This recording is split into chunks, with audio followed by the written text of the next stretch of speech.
بسم اللہ الرحمن الرحیم۔ جب ہم کہتے ہیں کہ اہل حدیثوں، سلفیوں، حنبلیوں کی توحید کے اندر شرک ہے تو یہ حیران ہوتے ہیں اور بات ماننے کے لیے تیار نہیں، اور خاص کر ان کے جتنے پیچھے چلنے والے ہیں وہ تو کہتے ہیں سوال ہی پیدا نہیں ہوتا، ہم نے تو کبھی ان سے یہ باتیں سنی ہی نہیں شرکیہ، ہم تو شرک کے خلاف ہیں، ہم تو موحد ہیں، ہم تو توحید والے ہیں۔ آج آپ کے سامنے ان کا پوسٹ مارٹم کیا جائے گا اور ان کی اپنی کتابوں کے حوالے سے ثابت کیا جائے گا کہ ان کی توحید کے اندر بھی شرک ہے، یہ توحید کے اندھے ہیں۔ یہ دو کتابیں جن کا فوٹو آپ کے سامنے ہے، ایک کتاب توحید ہے جو عبد الوہاب نجدی صاحب نے لکھی ہے، مفتی اعظم اپنے دور کے، اور جن سے یہ فرقہ وہابی چلا ہے عبد الوہاب کی وجہ سے، اس نام کی وجہ سے۔ اور دوسری کتاب ہے تقویۃ الایمان، جو برِ صغیر میں بہت ہی مشہور قسم کے مجاہد اور شہید ان کا نام پڑ گیا، شاہ اسماعیل، یہ ان کی کتاب لکھی ہوئی ہے۔ یہ دونوں گویا توحید کے موضوع کے اوپر اور ایمان کے موضوع کے اوپر یہ کتابیں ہیں۔ ان کتابوں کے اندر بھی شرک موجود ہے۔ یہ پہلے کتاب التوحید کا سنیے، عبد الوہاب نجدی صاحب صفحہ 74 کے اوپر لکھتے ہیں، قبروں کی زیارت کا جب یہ ذکر آ رہا تھا تو جو خلاصے کے طور پر آخر میں یہ نمبرنگ کے ساتھ فوائد لکھے جاتے ہیں، مسائل لکھے جاتے ہیں کہ اس باب میں کون کون سی چیزیں بیان ہوئی ہیں، وہاں 4 نمبر کے اوپر لکھتے ہیں کہ نبی صلی اللہ علیہ وسلم نے مخصوص انداز میں اپنی قبر کی زیارت سے منع فرمایا ہے، حالانکہ آپ کی قبر کی زیارت شرعی حدود و قیود میں رہ کر کی جائے تو یہ انتہائی فضیلت والے اعمال میں سے ہے، فضیلت والے اعمال میں سے ہے۔ اس کتاب التوحید کا جو شرح لکھی تھی انہوں نے اہل حدیثوں نے، ہدایات المستفید کے نام سے 2 جلدوں میں، اس میں اس بات کے نیچے انہوں نے فٹ نوٹ پر لکھ دیا کہ حضرت صاحب پتہ نہیں یہ بات کہاں سے لے کے ہیں، یعنی قرآن و حدیث میں تو یہ بات ثابت نہیں ہے کہ قبر کی زیارت افضل ترین اعمال میں سے ہے، یہ حضرت جی پتہ نہیں کہاں سے لے کے آئے ہیں، لیکن پھر بھی اس کا رد نہیں کیا ہے۔ تو یہ دیکھیے، یہ کتاب التوحید کے اندر انہوں نے ایک شرکیہ بات لکھی ہے، اور اس سے بھی بڑی بات آگے آ رہی ہے جو انہوں نے یہ جو باب باندھا ہے، اللہ تعالیٰ کے انعامات اور احسانات کا شکریہ، 121 نمبر صفحے کے اوپر، اور آگے جب مسائل لکھنے لگے ہیں تو وہ ایک جھوٹی روایت بھی لے کے آئے مسائل سے پہلے، کہتے ہیں کہ سب سے پہلے شرک جو ہے وہ آدم علیہ السلام نے کیا تھا، اور سورہ جو اعراف کے اندر آیا ہے کہ اس میں چونکہ ذکر آدم علیہ السلام کی پیدائش کا اور آگے ان کی نسل کا، اور مشرکین مکہ کو بتایا جا رہا ہے کہ دیکھو تم سمجھتے ہو توحید کیا ہے، ایمان کیا ہے، جب بھنور کے اندر پھنستے ہو خالص اللہ کو پکارتے ہو، اور جب کنارے پر اللہ لگاتا ہے پھر شرک کرتے ہو۔ یہ ان کا ایک مزاج بتایا گیا۔ اسی طریقے سے بتایا گیا کہ دیکھو جب امید سے ہوتے ہو اولاد کی تو تم دونوں میاں بیوی دونوں اللہ سے گڑ گڑا گڑا کر دعا مانگتے ہیں کہ اگر تو نے صحیح سالم جیتا جاگتا بچہ دے دیا ہم تیرے شکر گزار ہوں گے، اور جب اللہ تعالیٰ جیتا جاگتا صحیح سلامت بچہ دے دیتا تو پھر شریک ٹھہراتے ہیں۔ چونکہ اوپر آدم علیہ السلام کا ذکر آ رہا تھا تو انہوں نے یہ سمجھا کہ یہ بات شاید آدم علیہ السلام کے حوالے سے ہو رہی ہے، تو ایک جھوٹی روایت گڑی گئی، اور اس روایت کے مطابق حوا علیہ السلام اور آدم علیہ السلام کی اولاد نہیں بچتی تھی، مردہ پیدا ہوتی تھی۔ دوسری مرتبہ بھی ایسا ہوا، تیسری مرتبہ بھی ایسا ہوا، اور پھر شیطان آیا اور کہا کہ میں وہی ہوں جس نے تمہیں جنت سے نکلوایا تھا، جب تک تم میری بات نہیں مانو گے بچہ اسی طرح مردہ پیدا ہوتا رہے گا، اور میری بات یہ ہے کہ اس کا نام عبد الحارث رکھنا، اور اس جھوٹی روایت کے مطابق حارث شیطان کا ایک نام ہے۔ تو پھر عبد الوہاب نجدی صاحب لکھتے ہیں کہ یہی وہ چیز ہے جو اللہ تعالیٰ نے کہی ہے، جعل اللہ شرکاء فی ما آتاہما، کہ جو اللہ تعالیٰ نے اس میں سے ان کو جو بھی عطا کیا اس میں شریک ٹھہراتے ہیں، یعنی ابلیس کی بات مانی اور عبد الحارث نام رکھا، اور پھر کچھ مختلف اقوال بھی لائے ہیں، قتادہ اور اس طرح کی جھوٹی باتیں ان کی طرف منسوب کی ہیں، وہ کبھی ایسے عقیدہ رکھنے والے نہیں تھے۔ اور پھر نیچے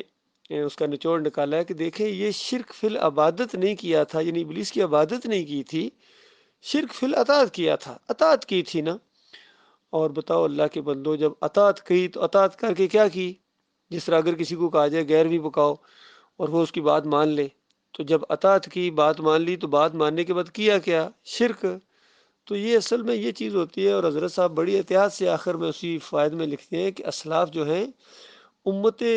اسلاف جو ہے ہمارے، یعنی شرک فی العطا اور شرک فی العبادت میں بڑے متعاط ہوتے تھے، فرق رکھا کرتے تھے، یعنی شرک فی العطاعت کرتے تھے، شرک فی العبادت نہیں کرتے تھے۔ تو دیکھیے اس طرح جب اس عبد الوہاب نجدی کی مت ماری گئی، اور کس طریقے سے انہوں نے اپنی اس کتاب التوحید کے اندر یہ شرکیہ باتیں لے کے الزام لگایا آدم علیہ السلام کے اوپر اور محمد صلی اللہ علیہ وآلہ وسلم کے اوپر۔ تو یہ بات جب ہمارے یہاں بحرین میں جو شیخ باز بڑے مشہور یہاں پاکستانی عالم دین ہیں، شروع میں جب یہاں آئے تو سخت ظاہری بات ہے، ذرا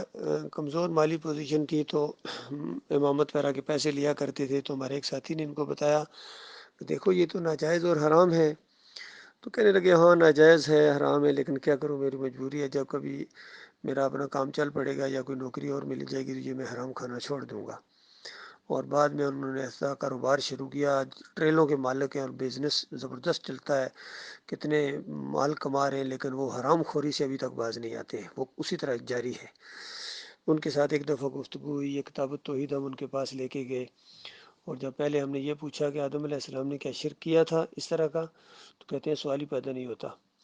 تو پھر اس کے بعد جب کتاب التوحید ان کے سامنے رکھی تو وہ کہنے لگے دیکھ بتائیں کس کی لکھی ہوئی، فوراً لکھی ہوئی کس کی ہے؟ تو جیسا نظر پڑی کہ عبد الوہاب نجدی صاحب کی ہے، تو ایک دم ٹانگیں ان کی کانپنا شروع ہو گئیں، اور ماتھے پر بل بھی پڑا، اور چہرہ ذرا زرد ہو گیا، پریشان ہو گیا، اور کہتے ہیں ہاں وہ آدم وہ بس یعنی نبی تو نہیں ہے نا، ان سے یہ شرک ہو گیا، تو اندازہ لگائیے۔ تو ہم نے کہا بھائی یہ کیا بات کر رہے ہو، آدم علیہ السلام اللہ کے نبی ہیں، پہلے نبی ہیں، وہی آتی تھی ان کے اوپر، تو وہ کیسے شرک کر سکتے ہیں؟ تو یہی شرک کا الزام تو زکریا صاحب نے تبلیغی صاحب کے اندر لگایا ہے، تو نہیں مان رہے تھے۔ بہرحال اگلے ہفتے جب پھر ہم ان کے پاس گئے تو کہتے ہاں ہاں یہ بات ہے، یہ روایت صحیح نہیں ہے۔ اور پھر جب ان کو مزید پتہ چلا کہ یہ ڈاکٹر عثمانی رحمۃ اللہ علیہ کے ساتھی ہیں، کہتا ہے اچھا یہ کتابیں تم نے اب پڑھی ہیں، میں نے تو بہت عرصہ پہلے پڑھ لی تھیں، یہ بالکل عذاب قبر نہ مانوں اور یہ اور وہ، اور اس طریقے سے انہوں نے اچھا خاصا وہاں شور شرابہ کیا، اور لوگوں کو بھی ہمارے خلاف مشتعل کیا مسجد ابوبکر کے اندر۔ تو یہ حال ہے ان کا، اس طرح دفاع کرتے ہیں غلط باتوں کا، شرکیہ باتوں کا۔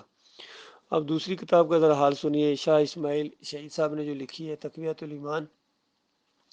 اس کے صفحہ جو یہاں صفحہ، چونکہ دونوں کتابیں ملا کے انہوں نے پرنٹ کرائی ہے بڑے شوق کے ساتھ اہل حدیثوں نے، مکتبہ دار الاسلام والوں نے، تو اس میں 90 سے آگے 92 صفحے کے اوپر یہ لکھتے ہیں کہ لوگوں میں ایک ختم مشہور ہے جس میں یہ کلمہ پڑھا جاتا ہے، یا شیخ عبد القادر جیلانی شیئا للہ، یعنی اے اللہ، اے شیخ اللہ کے واسطے ہماری مراد پوری کرو۔ یہ شرک ہے اور کھلا شرک ہے۔ اور آگے والی جو دوسری عبارت اصلی کتاب میں موجود تھی تقویۃ الایمان کے اندر، جو چھپتی تھی ہر جگہ، اس میں یہ لکھا ہوا ہے کہ اس طرح تو دعا مانگنا شرک ہے کہ عبد القادر جیلانی کو کہا جائے، ہاں اگر اللہ کو کہا جائے اے اللہ عبد القادر جیلانی کی وجہ سے دے تو عین بجا ایمان ہے یہ۔ تو یہ اس شرکیہ بات کو یہاں اس کتاب کے اندر سے انہوں نے نکال دیا۔ تو میں عام طور پر یہ بھی کہتا ہوں ایسے لوگوں کو جو شرکیہ چیزیں نکال دیتے ہیں، جس طرح تبلیغی نصاب کے اندر کتنے شرک انہوں نے نکال دیے، پھر بھی ابھی کافی زیادہ ہیں، تو میں ان کو کہتا ہوں کہ ان کی کتاب سے تو شرک نکال دیا ہے، اب زکریا صاحب کو جہنم کی آگ سے کیسے نکالو گے؟ کیونکہ اللہ کی کتاب کا تو فیصلہ ہے، جو شرک پر مرا وہ آگ میں چلا گیا، اور جس نے شرک کیا انہ من یشرک باللہ فقد حرم اللہ علیہ الجنہ ومأوہ النار وما للظالمین من انصار۔ جس نے شرک کیا اور موت آ گئی اس پر پکی اور آخری بات یہ ہے کہ جنت حرام، اس کا ٹھکانہ آگ، اور وہ ہمیشہ وہاں رہے گا۔ تو بتاؤ، شاہ اسماعیل کی کتاب سے تم نے ایک شرکیہ جملہ نکال تو دیا، لیکن شاہ صاحب کو جہنم کی آگ سے کیسے نکالو گے؟ ابھی اگلا شرک آ رہا ہے، اس کو تو نہیں نکالا، وہ تو قائم رکھا ہے۔ آگے جا کے صفحہ 96 کے اوپر لکھتے ہیں کہ لہذا ان کی تعظیم، یعنی بزرگوں کی قبروں کی تعظیم جو ہے، انسانوں کسی جو ہے یہ انسان تو کرتے ہی ہیں، وہاں یہ جانور بھی آ کے بہت زیادہ عزت اور وہ کرتے ہیں، اور کہتے ہیں یہ بھی معلوم ہوا اس واقعے سے کہ بعض بزرگوں کی تعظیم اور درخت اور جانور بھی کرتے ہیں، چنانچہ بعض بزرگوں پر یعنی بعض درگاہوں پر شیر اور بعض پر ہاتھی اور بعض پر چیتے اور بھیڑیے حاضر ہوتے ہیں۔ اندازہ لگائیے، ان کو بھی، ان جانوروں کو بھی انہوں نے مشرک ثابت کر دیا، وہ نہیں آتے ہیں اللہ یہ کہ تم درباروں پر جا کے جب بکرا چڑھاؤ گے تو اس علاقے کا جو شیر یا چیتا وہ تو آئے گا اس بکرے کو اٹھانے کے لیے، جس طرح ہمارے علاقے کے اندر یہ بابا صاحب سبحان اور نکروڑے والی سرکار کہتے ہیں وہاں شیر آتا تھا، وہ شیر تم جو بکرا چڑھا کے آتے تھے، چونکہ گاؤں سے ذرا تھوڑا سا ہٹ کے ویرانے میں وہ قبر، وہ مزار ہے بابا صاحب سبحان کا، تو کئی دفعہ یقین کریں شام کو ہم جب وہاں سے گزرتے تھے تو دوسرے گاؤں کے علاقوں کے لوگ وہاں بکرا باندھ آتے تھے، تو وہ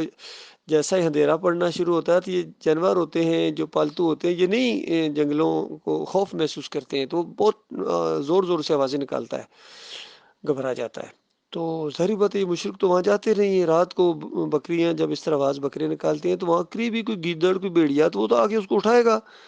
تو یہ وہاں پنجے کے نشان وغیرہ ہوتے ہیں، کہتے ہیں بھیڑیا سلام کرنے آیا تھا، وہ سلام کرنے نہیں آیا تھا، وہ بکرا اٹھانے آیا تھا، یا کوئی گیدڑ آیا اس مرغی کو اٹھانے کے لیے۔ اتنی بات ان مشرقوں کی سمجھ میں نہیں آتی ہے۔ اور یہاں یہ شاہ اسماعیل شہید صاحب لکھ رہے ہیں کہ بھیڑیے اور جانور اور شیر آتے ہیں باہر درگاہوں کے اوپر، یہ توحید ہے ان کی، اللہ کے بندوں ان کی توحید کے اندر شرک ہے، یہ مشرکانہ توحید ہے۔ اور اس کے علاوہ بھی ہمارا چیلنج ہے، کوئی کتاب جو توحید کے اوپر لکھی ہو، کسی نے بھی لکھی ہو، وہ ڈاکٹر اسرار ہوں، وہ مودودی ہوں، رسائل و مسائل حصہ سوم پڑھو مودودی صاحب کی، کس طرح شرکیہ باتیں اس کے اندر قبر پرستی ہے، زکریا صاحب کی فضائل اعمال تو شرک سے بھری ہوئی ہے، صوفیوں کی ساری کتابیں شرک سے بھری ہوئی ہیں، کفر سے بھری ہوئی ہیں، یہ سب کچھ ہے اللہ کے بندو۔ حتیٰ کہ توحید کی نام سے جو جماعت اٹھی، ڈاکٹر مسعود الدین عثمانی رحمۃ اللہ علیہ کے ذریعے شدت سے انہوں نے توحید کی آواز اٹھائی بہت ہی جوش کے ساتھ، لیکن آخر میں آ کے ان کی وفات کے تقریباً یعنی 30-35 سال بعد یہ محمد حنیف نے سجدہ تعظیمی کا شرک پھر جماعت کے اندر ڈال دیا۔ اس سے کوئی نہیں بچا ہے اللہ کے بندو، ان کی توحید کے اندر شرک ہے، یہ شیطان کے چیلے بن گئے ہیں، لہذا چھوڑو ان کو بالکل، ان کے اگر ان کو رحمت اللہ علیہ کہو گے یا ان کے پیچھے چلو گے، ان کو امام اور میری جماعت بناؤ گے، تمہیں ہمیشہ کی آگ کے اندر رہنا پڑے گا۔ یہ معاملہ ہے ان کا۔ اللہ کے بندو، اللہ کا لاکھ لاکھ شکر ہے، مالک نے ایمان کی شمع روشن کی ہے، اس کا ساتھ دو، صحیح معنوں میں اگر کچھ عقل رکھتے ہو اور اگر اللہ کے راستے میں جہاد کرنا چاہتے ہو تو توحید کو پھیلاؤ، رد شرک کرو، ان کی سارے شرک اور کفر کا ایک ایک کھول کھول کے لوگوں کے سامنے بیان کرو تاکہ لوگ اس شرک سے بچیں اور ایمان خالص کی طرف آئیں۔ اللہ تعالیٰ ہمارا حامی و ناصر ہے۔